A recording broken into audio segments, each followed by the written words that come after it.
عزوز سلامتنا تقبلون إذا زينات تقرنيا 24 يوتيوب شانل تخطاتلتي كما يتصنحون نلوم على الزحارنا يوم زينات بخمس الساعة كغرب يوم حابيركم نتصنحون بريزيدنت أمريكا دونالد ترامب مريت إيران وريرو كحز كم زدلن نداد إيران ون كم نبينزولا ندادين أبها جرو كعزو كم زدلن مدى بنوتر قليت الله بريزيدنت أمريكا دونالد ترامب مسجازيتا بريطانيا فاينانشال تايمز لوم ليتي أبز كايدو سفيحك على محتت أمريكا نداد إيران كتقدح خم تدلن نزد ما عندما أخل مبجس نداد إيران زخونة تدسيت خارج بأجار سراويت مولو بمولو خد قاطع ترى خم تخل نمع كانت زينة بقلت حبير الله الزمادة بزي أمريكا نتحيا المرحب بينزولا نيكولاس مادرو تحت قدس تركب على اللوان جميرو ني اندستري نداد تهاجر نزي توسنه غزي نمقططار موسانا سيعبو ابيران ون نداد ስለትደሊ ተመሳሳሉ ውሳኔ ወሲናላ ከብል ይገልጽ ዘሎ ፕሬዝዳንት ትራምፕ አመደረውን ጋዜጠኛታት ከገልጽን ከሎ ሐቅ ተዛረብን ተልካኒ ናቴ መደብ እንታይ ይመስለካ ኢራን አዚኻ ዳኺምካ ነዳድ ኢራን ናብ አሜሪካ መጋዓዚዩ እንተኾነ ግን ኣብ አሜሪካ ገለዓያሽ ፖለቲከኛታት አለው ስለምታይ ከም ዝትገብርዮም ዝብሉን ዘለው ኮይኑ ግን ንዓኣቶም ዓያሹ ክብሎም የዝደል በመባልዩ ጽንዓት ውሳኔው ገልጽ ዘሎ አሜሪካ ኢራን ንብረት ንዝኾነ ደሴት خارج ሙሉእ በሙሉእ ብዛዕባ መቆጣጸር ኣብ ተሓተተሉ አንድማ ኢራናውያን ኣብታ ደሴት ካብ ሕጂ ንድሓር ምንም ዓይነት ሓያል ናይ ምክልኻል ዓቕሚ የብለውን ንሕና ድማ ኣዝዩ ብዙሕ ናይ ኣጋር ሰራዊት ነእተለና ኢና ስለዚ እታ ደሴት ሙሉእ በሙሉእ ክንቆጻጸር ኢና ድሕሪኡ እታ ደሴት ናይ ኣሜሪካ ክትከውን እያ ክብል ይገልጹ ነዚ ሲዕቡ ድማ ሚኒስትር ምክልኻል ኣሜሪካ ፔንታጎን መሬትን ምቆጻጸርን ንምኽባርን ዝሰልጠኑ 10,000 ወታደራት ናብቲ ዞባ ንኽዋፈሩ ትእዛዝ ከም ዘመሓላለፈ ማዕከናት ዜና ጸብጺበን ኣሎ ክሳብ ሕጂ ልዕሊ 2,300 ማሪን ዝርከብዎም 3,500 ወታደራት ኣብ ተኸባቢ ከም ዝበጽሑ ዝተገለጸ እንትኾን ተወሳኺ 2,200 ማሪንን ብኣሽሓት ዝቑጸሩ ኣባላት መበል 82 ናይ ኣየር ወለድ ክፍለ ሰራዊትን ናብቲ ቦታ ይጓዓዙ ከም ዘለዉ ተሓቢሩ እዩ ብሓበራዊ ስርሒት ኣሜሪካን እስራኤልን ኣብ ልዕሊ ኢራን ዝካየድ ዘሎ ኩናት ኣመልኪቱ ፕሬዝዳንት ዶናልድ ትራምፕ ሎም ለይቲ ኣብ ውሽጢ እታ ፕሬዝዳንታዊት ነፋሪት ኤር ፎርስ ዋን ኮይኑ ንጋዜጠኛታት ኣብ ዝሃቦ መግለጺ ድማ እቲ ኩናት ኣብ ኢራን ናይ ስርዓት ለውጢ ከም ዘምጽእ ኣውጁ እዩ ቅድሚ ሕጂ ምስ ዝኾነ ሰብ ዘተገይሮም ዘይፈልጡ ሙሉእ በሙሉእ ሓደስትን ፍሉያትን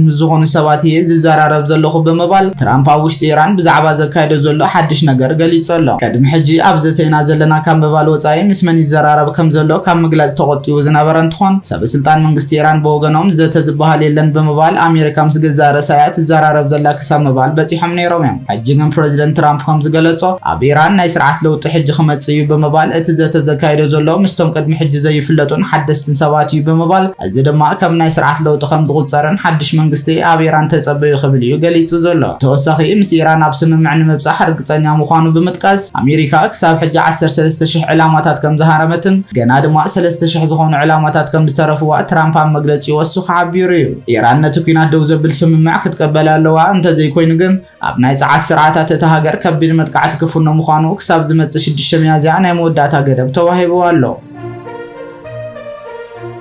بخال وجن دماء تزفنوا عزل متقعد خطك لخال زنحة إيران أما خلال مبرقة بزركبون أي أمريكا روحتات والتهدرا ومعسكرات كبير عنوات زورة متقعد تفتسم كم دلها تقليد صلى إيران بسعود عرب أبزفتسم متقعتي ناي أمريكا والتهدرا جت مولو بمولو تهاري ما كم دعنوات زوريو ناي ساتلايت مثل تاتعلا وكوينو مالو بسعود عرب أبزركب ناي أمريكا معسكر حيلاير ناي إيران معتبه البستتصوع كبير متقعتي ناي أمريكا والتهدرا ومأززن مقوطات صار النفرت كم التهارة ما زرقا قد سلطات لهم ليتزوت እንትኾኑ እቲ መጥቃዕቲ ዘርእዩ ናይ ሳትላይት ስልታት መጀመርያ ኣብ ናይ ኣሜሪካ ወታደራዊ ዜናታት ዘውፅእ ማሕበራዊ ገጽ ዝተዘርግሑ ኮይኖም ኢስሪ ሴንትሪ ዝተባህለት ነፋሪት ኣብ ክልተ ተገሚዓ ኣብቲ መዕርፎ ነፈርቲ ኣርዮም ኣለዉ ቢቢሲ ኣብዞም ስልታት ብዝገበሮ ምጽራይ ድማ እቶም ስልታት ካብ ርእሰ ከተማ ስዑድ ዓረብ ሪያድ ብደቡብ ምብራቕ 100 ኪሎ ሜትር ርሕቀት ኣብ ዝርከብ ናይ ልዑል ሱልጣን ማዓስከር ሓይሊ ኣየር ዝተለዓሉ ምዃኖም ኣረጋጊጹ ኣሎ ቢቢሲ ቨሪፋይ ቅድሚ መጥቃዕቲ እታ ዝዓነወት ኢስሪ ነፋሪት ኣብታ ቦታ ከም ዝነበረት ብሳትላይት ዝተዓዘበ እንትኾን ካብቶም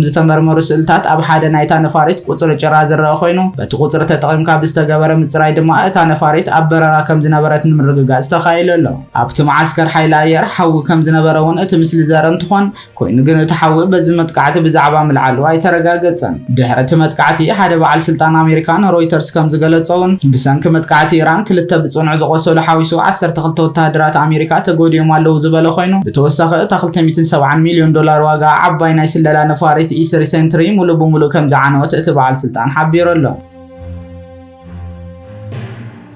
ኣብ የመን ዝርከቡ ሓይልታት ሕቱውን ሎም ለይቲ ኣብ ልዕሊ እስራኤል ባሊስቲክ ሚሳይላት ዝተኮሱ ኮይኖም ዝወጥረ ድማ ነቲ ዓለም ለኻዊ ሓይሊ ኢነርጂ ቅልውላው ብከቢድ ከም ዘጋድዶ ተንተንቲ ገሊፆም ኣለዉ። ብሰንኪ እዚ ድማ ዋጋ ነዳዲ ኣብ ውሽጢ ሓደ ወርሒ ጥራይ ካብ 50 ሚእታዊት ንላዕሊ ብምውሳኹ ዋጋ ዘይተፃረየ ነዳዲ ብሬንት ኤስያ ሎም ለይቲ ሓደ በርሚል ካብ $116 ንላዕሊ ከም ዝኣተወ ተገሊጹ ኣሎ።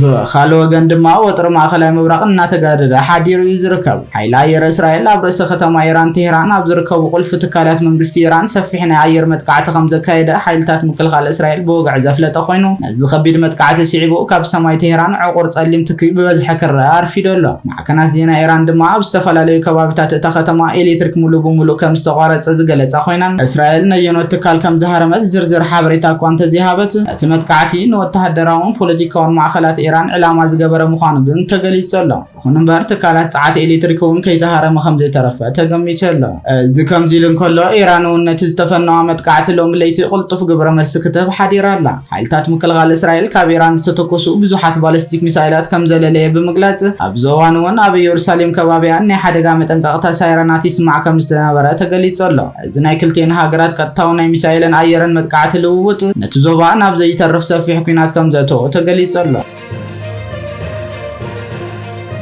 እዚ ከምዚ ኢሉ እንከሎ ኣብ ኢራቅ ድማ ከቢድ ናይ ሚሳይል መጥቃዕቲ ከም ዝተፈጸመ ተገሊጹ ኣሎ። ሚኒስትር ምክልኻል ኢራቅ ኣብ ሓይሊ ኣየር መሐመድ ዓላ ዝዓለበ ሚሳይል ነፋሪት ውግእ ኢራቅ ከም ዘዕነወ ዝገለጸ እንትኾን ኣብቲ ኣብ ጥቓ ዓለማዊ መዕርፎ ነፈርቲ ባግዳድ ኣብ ኣቆጻጽራ እታ ሃገር ሰዓት 1:55 ዝተፈጸመ መጥቃዕቲ ኣብ ልዕሊ ህይወት ዘብጽሖ ጉድኣት ከም ዘየሎ ተገሊጹ ኣሎ። ሚኒስትር ምክልኻል ኢራቅ ኣብ መርበብ ሓበሬቱ ኣብ ዘውፅኦ ሓድሽ ሓበሬታ ነቲ ወተሃደራዊ ትካልን ዓቕሚ ምክልኻልን ዕላማ ዝገበረ ፈራሕን ገበናውን ተግባር ክብል ዝኾነን እንትኾን ኣቐዲሙ ሰራዊት ዓረብ ሶርያ እውን ኣብ ከባቢ ደቡብ ኢራቅ ኣብ ዝርከብ ሓያል ወተሃደራዊ ነቑጣ ብድሮን ዝተፈጸመ ሰፊሕ መጥቃዕቲ ከም ዝዓገቶ መንግስታዊ ማዕከን ዜና እታ ሃገር ሓቢሩ እዩ። እዚ ከምዚ ኢሉ እንከሎ ፕሬዚደንት ኣሜሪካ ካብ ኢራን 1000 ፓውንድ ዩራኒየም ንምውፃእ ወተሃደራዊ ስርሒት ይሓስብ ከም ዘለዎ ዋል ስትሪት ጆርናል ገሊጹ ኣሎ።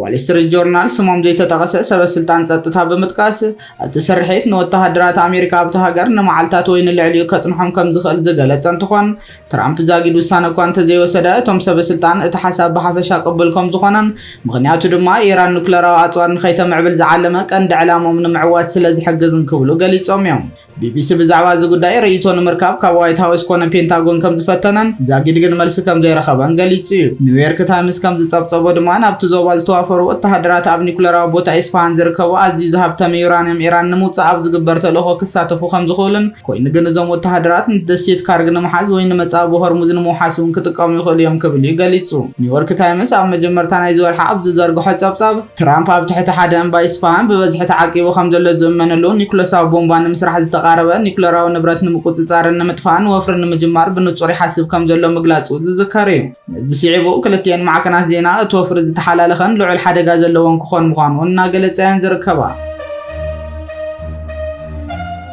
ኣብ መወዳእታ ኣብ ወደባዊት ከተማ ሃይፋ ዝርከብ መጻረይ ነዳዲ እስራኤል ብናይ ሚሳኤል መጥቃዕቲ ጉድኣት ከም ዝወረዶ ተገሊጹ ኣሎ። ካብ ኢራን ዝተተኮሰ ሚሳኤል ብናይ እስራኤል መከላኸሊ ኣየር ድሕሪ ምፍሻሉ ዝወደቐ ስብርባር እቲ ሚሳኤል ኣብ ትካል መጻረይ ነዳዲ ብምዕላቡ ባራሓዊ ከም ዝተለዓለ ተገሊጹ ኣሎ። ሎሚ ኣብቲ ባዛን ኦይል ዝተባሃለ ትካል መጻረይ ነዳዲ እስራኤል ብስብርባር ሚሳኤል ኣብ ታንከር ነዳድን ኢንዱስትርያዊ ህንፃን ጉድኣት ዘብጽሕ እንትኾን ብምኽንያት እቲ ዝተለዓለ ባራሓዊ ድማ ካብቲ መጻረይ ነዳዲ ጸሊም ትኪ ናብ ሰማይ ክወጽእ ዘርኢ ምስሊ ተዘርጊሑ ኣሎ። ብመሰረት እቲ ሰመዝ መጥፋእቲ ሓውን ህጹጽ ረድኤት ነቲ ሃገር ዘውፅኦ መግለጺ ኣብ ልዕሊ ሰብ ዝበጽሐ ጉድኣት ከም ዘየለን ትካል ዜና ሮይተርስ ከም ዝጸብጸቦ ድማ ሰመዝ መጥፋእቲ ሓውን ህጹጽ ረድኤት ነቲ ሃገር ናብ ካልእ ከባቢታት ከይላባዕ ይሰርሑ ከም ዘለዉ ዝገለጸ እንትኾን ኣብ ውሽጢ እቲ ትካል ኣብ ዝተፈላለየ ቦታታት ኮይኖም ብምኽንያት እቲ ሓዊ ክወፁ ንዘይከኣሉ ሰባት ንምድሓን ርብርብ ይግበር ከም ዘሎ ተገሊጹ ኣሎ። እቲ ሚሳኤል ካበይ ከም ዝተተኮሰ ክሳብ ሕጂ ግልጽ ዘይኮነ እንትኾን ይኹን እምበር ኩናት ካብ ዝጅምር ናብዚ ኢራንን ሂዝቦላህን ኣብ ልዕሊ እስራኤል መጥቃዕቲ ምክያድ ቀፂሎም እዮም ዝርከቡ።